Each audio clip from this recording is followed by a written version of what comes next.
Durante siglos no fue más que una leyenda. Los rumores propagados por los nómadas traían a la memoria imágenes de una misteriosa ciudad oculta tras estas montañas, en el horno ocre del desierto, al sur del Mar Muerto.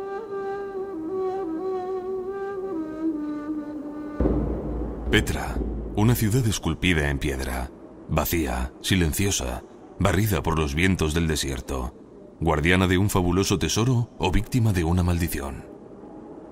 Nadie lo sabía. Lo que sí sabían era que cualquier extranjero que fuese lo bastante imprudente para acercarse a sus confines se arriesgaba a la muerte. Sin embargo, un día un explorador occidental descubrió un ingenioso modo de entrar en la antigua ciudad. Gracias a él sabemos que Petra no fue un mito, sino una ciudad muy real, la capital de los nabateos. ¿Pero quiénes eran los nabateos? Una raza nómada que vivió en el primer milenio antes de Cristo. ¿Por qué decidieron asentarse repentinamente? ¿Cómo consiguieron sobrevivir y prosperar en medio de un desierto de piedras? Solo ahora, varios siglos después, ha empezado Petra a divulgar sus secretos.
El actual reino hachemí tiene poco más de 50 años, pero su ubicación geográfica explica por qué Jordania ha sido siempre un punto de encuentro para distintas civilizaciones.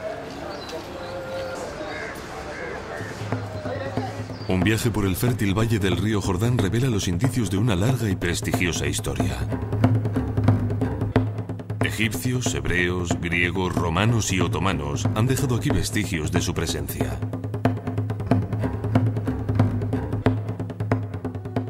Aunque menos conocidos, los nabateos nos legaron sin embargo algunas de las ruinas más espectaculares de la región.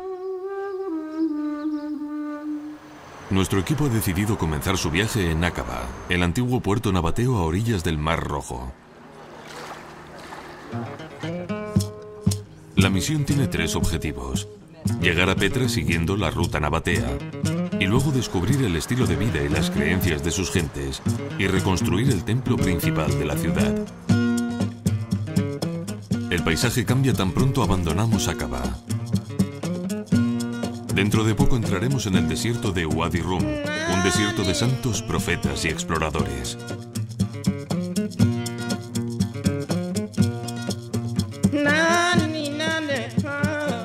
Fue aquí hace unos 2400 años aproximadamente donde empezó la historia de los nabateos.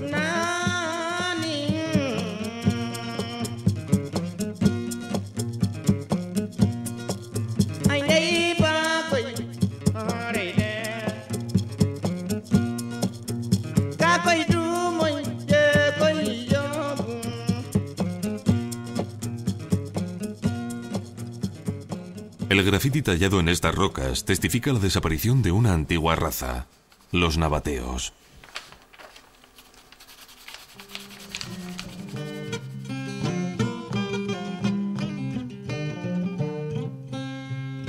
En este enorme océano de arena todavía viven varios miles de beduinos. Su estilo de vida aún se parece al de los nabateos. Algunos incluso dicen ser sus descendientes directos. Al caer la noche aceptamos de buena gana la invitación de los beduinos para compartir su cena.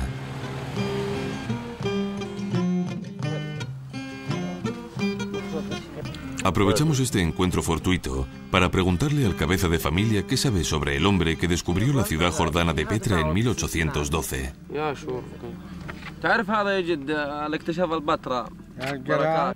Han oído hablar de Johann Ludwig Burckhardt, el explorador.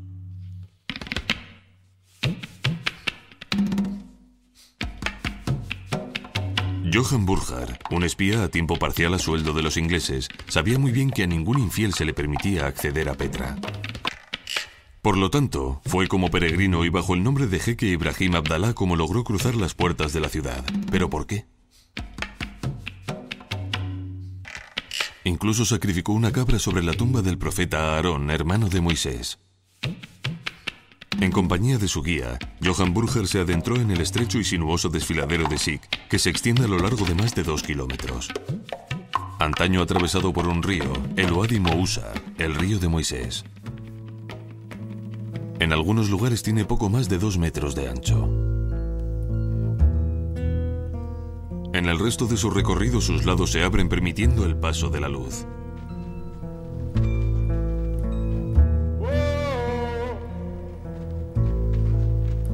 ¿Un desfiladero? Parecía más bien una antecámara, como si hubiera algo escondido justo al final, oculto al mundo exterior. Burckhardt tenía la sensación de estar aproximándose a su meta.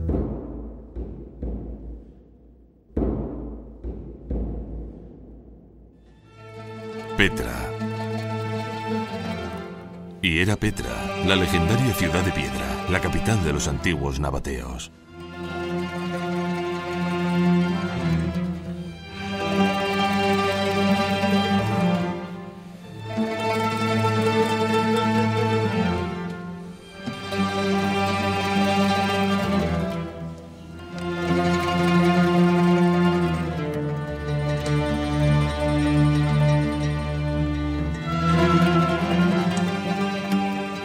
El descubrimiento de Johann Ludwig Burckhardt causó sensación. Tras él, muchos exploradores y arqueólogos visitaron el lugar con la esperanza de atraer la atención de la historia a la antigua ciudad. La Petra actual ha estado abierta al turismo desde hace un siglo. Cada año cientos de miles de visitantes de todas partes del mundo pisan el suelo de Petra. La ciudad perdida durante tanto tiempo no yace ya en el olvido. Hoy en día muchos equipos internacionales de investigación trabajan en las excavaciones. Todavía guardan muchos secretos. La nueva tecnología utilizada en la arqueología y en particular las imágenes virtuales han permitido la creación de reconstrucciones interactivas. Esto significa que varias teorías sobre el modo en que los edificios fueron construidos pueden ser ahora verificadas en tiempo real y el histórico lugar puede ser investigado a fondo.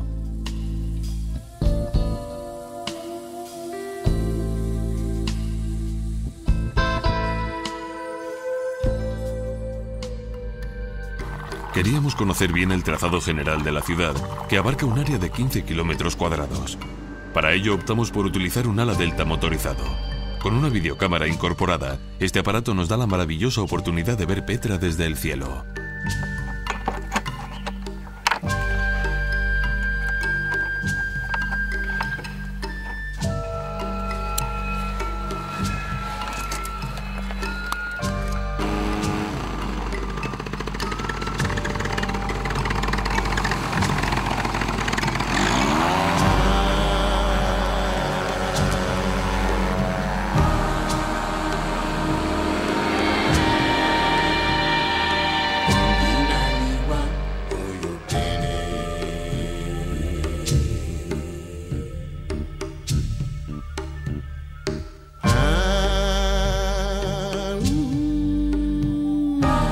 Que resultó evidente fue que Petra era claramente una ciudad.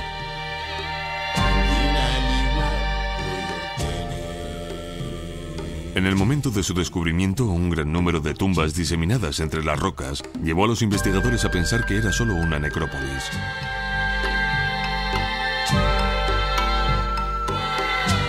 ¿Una inmensa ciudad de muertos? No, Petra era una ciudad claramente diseñada para los vivos. Una ciudad con calles, templos, casas, jardines y mercados, además de tumbas.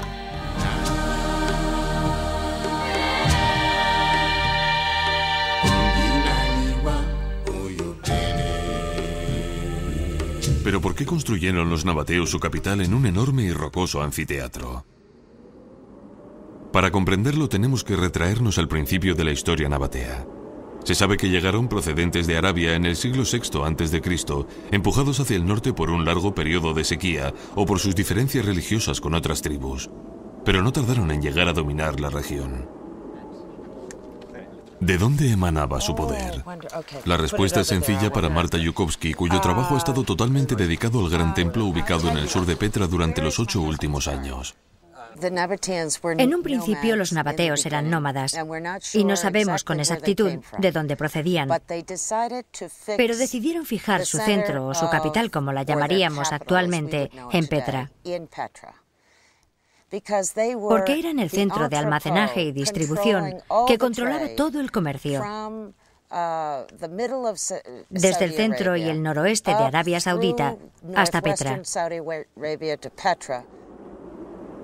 La población, que era nómada, vivía al aire libre y con total independencia. Las leyes tribales decretaban la prohibición de sembrar grano o construir una casa, bajo pena de muerte.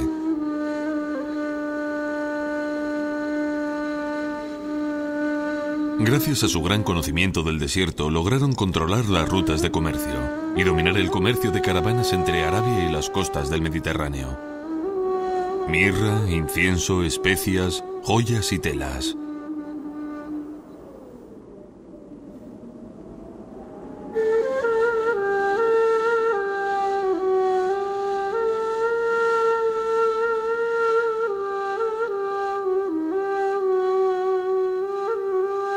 Con el paso del tiempo, los nabateos construyeron un reino que se extendía desde Damasco en el norte hasta Egra, en Yemen.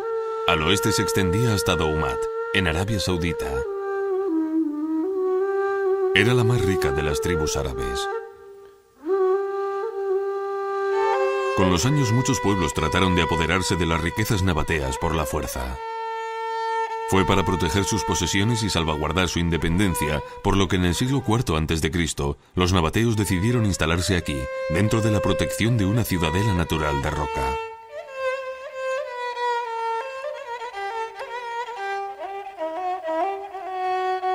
En lugar de construir sus fortalezas sobre la montaña, las esculpieron en la roca, una blanda arenisca. Blanda y porosa. En la actualidad, debido al calor y a la evaporación, el agua subterránea cargada de sal asciende por medio de un proceso capilar y erosiona la roca. Ha creado un derroche de color. Este fenómeno se debe en parte al hecho de que el antiguo sistema hidráulico de la ciudad ya no funciona.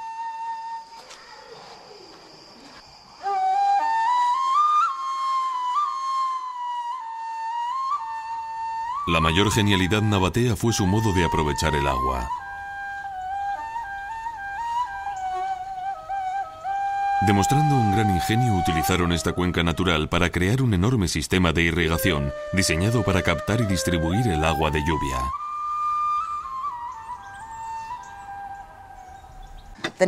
Los nabateos eran ingeniosos, sobre todo en lo tocante a sus sistemas para el aprovechamiento de agua, y estos son los sistemas que encontramos en el Sikh y que recorren Petra. Consiguieron traer el agua a la ciudad alrededor de la montaña y al interior de la ciudad por distintas rutas.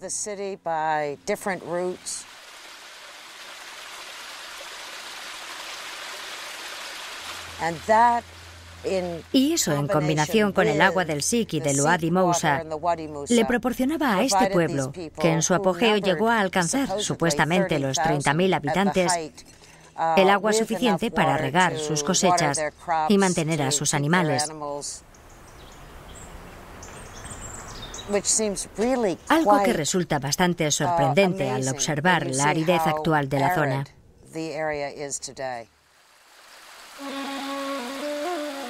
La cuenca natural recogía el agua de una zona muy amplia y los conductos aprovechaban la gravedad para impulsarla hacia los embalses en la roca.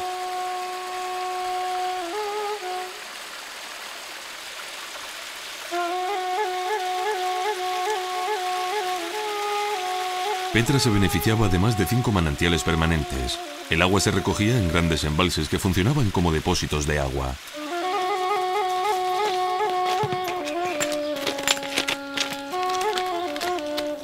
El agua discurría hacia abajo hasta cuencas de almacenamiento para uso doméstico. También se utilizaba para actividades religiosas.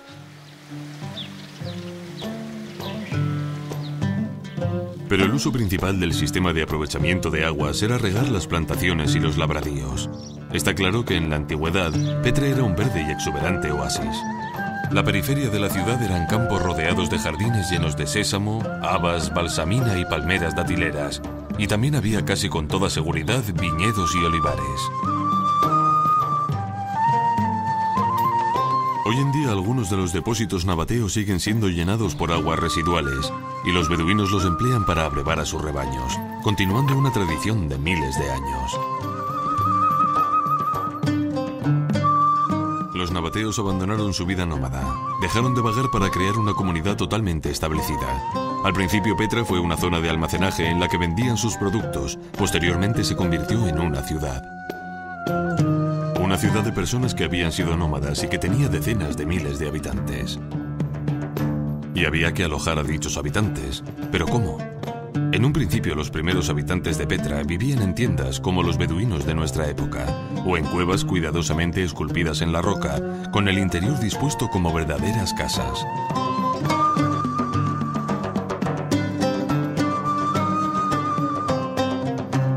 Otras cuevas naturales se aprovechaban para resguardar al ganado. Excavada en la ladera del Kuptais, se encuentra la casa de Doroteos, un conocido mercader griego. Está decorada con una fachada que indica que la casa perteneció a una próspera familia. Y lo fue sin duda alguna, ya que es una de las pocas casas de Petra que posee dos salas de banquetes, una para los hombres y otra para las mujeres. Y estos son los nichos que servían de armarios y aparadores, otro indicio de riqueza. Y ahí, en el borde de un asiento, está el nombre de su dueño. Algunas de estas cuevas habitables estaban lujosamente decoradas. Tuvimos la suerte suficiente para poder filmar una, ya que normalmente están cerradas al público. Aún se pueden ver restos de los adornos originales pintados en las paredes, que muestran el lujo y el confort de la vida del propietario.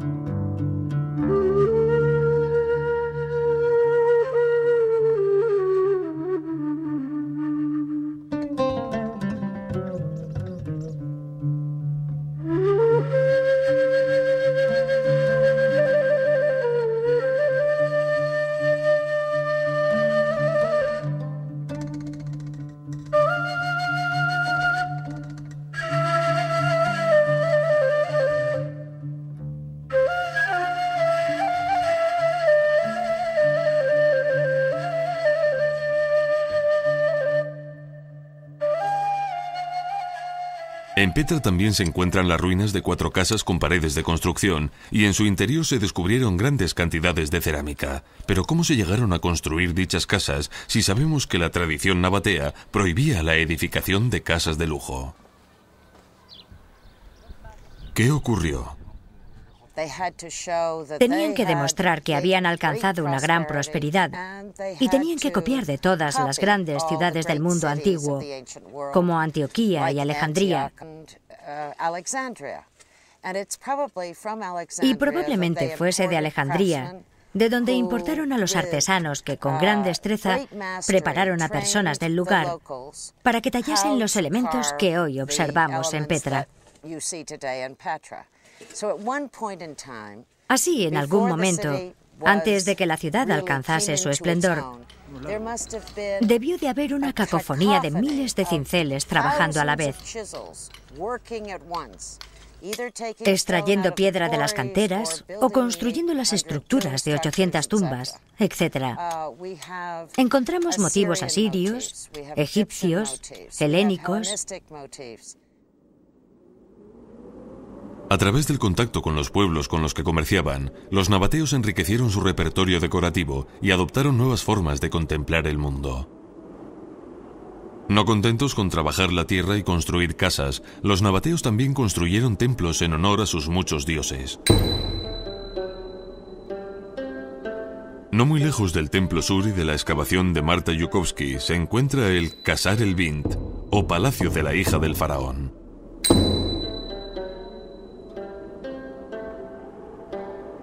Situado en la ciudad inferior, es el único monumento de Petra construido con piedra labrada. Un monumento que, a pesar de los estragos del tiempo, conserva sus 23 metros de altura.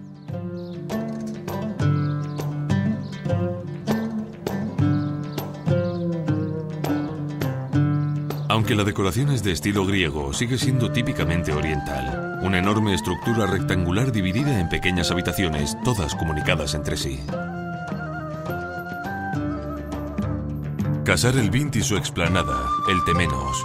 Este era el corazón de la antigua ciudad de Petra. De hecho, era aquí donde convergían las rutas principales de las caravanas de todo el mundo antiguo. ¿Cuál era la función de este gran monumento de la ciudad? Para averiguarlo decidimos hacer una reconstrucción generada por ordenador, utilizando las pruebas científicas disponibles. Empleamos una aeronave diseñada especialmente, equipada con una videocámara controlada a distancia, para crear un plano preciso de la ciudad.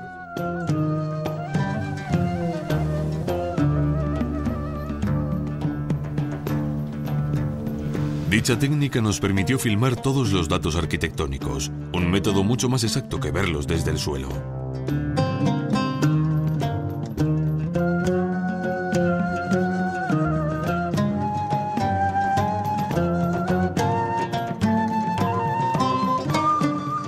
Imaginemos que de repente las piedras de Qasar el-Bint, que desaparecieron hace más de 2000 años, despertaran de su largo sueño y volvieran a su emplazamiento original.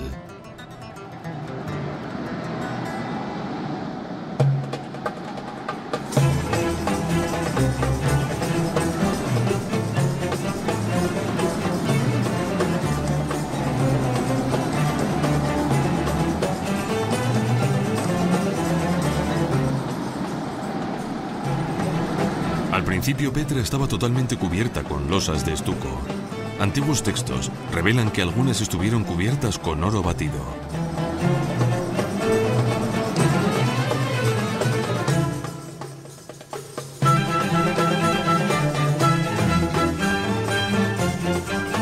Entremos en los edificios. Esta reconstrucción nos permite ver que, a pesar de su nombre, el palacio de la hija del faraón era en realidad un edificio sagrado. Un templo dedicado a Dousares, el dios principal de los nabateos. Esta es la capilla, el Sancta Sanctorum, en el que al dios se le dio la forma de una piedra negra. El culto a los monolitos, conocidos como betiles, es una característica de la religión nabatea. A veces el simbolismo se acentúa, como en esta hermosa imagen de la diosa Al-Usa, descubierta en un templo cercano. Tras las ceremonias religiosas, se celebraban banquetes en las capillas laterales o en la explanada del templo, y era el rey en persona quien servía a sus invitados. Aquí abajo está el altar del templo. Era aquí donde los sacerdotes en funciones sacrificaban animales en honor al dios. Y aquí en la explanada del templo se congregaban los ciudadanos de Petra. Campesinos, mercaderes, sacerdotes, funcionarios del gobierno y soldados, oradores, adivinos y niños, arremolinados bajo el calor, el polvo y la mirada de su dios. Petra fue sin duda una ciudad efervescente y pintoresca, un lugar de encuentro, un lugar de intercambio entre Oriente y Occidente.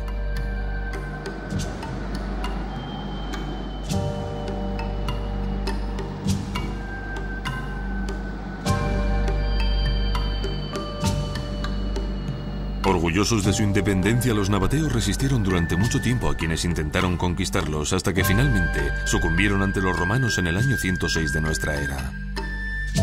Abandonada para que Roma pudiera beneficiarse del comercio en su lugar, posteriormente asolada por terremotos y luego objetivo de las incursiones de otras potencias mediterráneas, la tierra se fue desertizando gradualmente hasta desaparecer de la historia.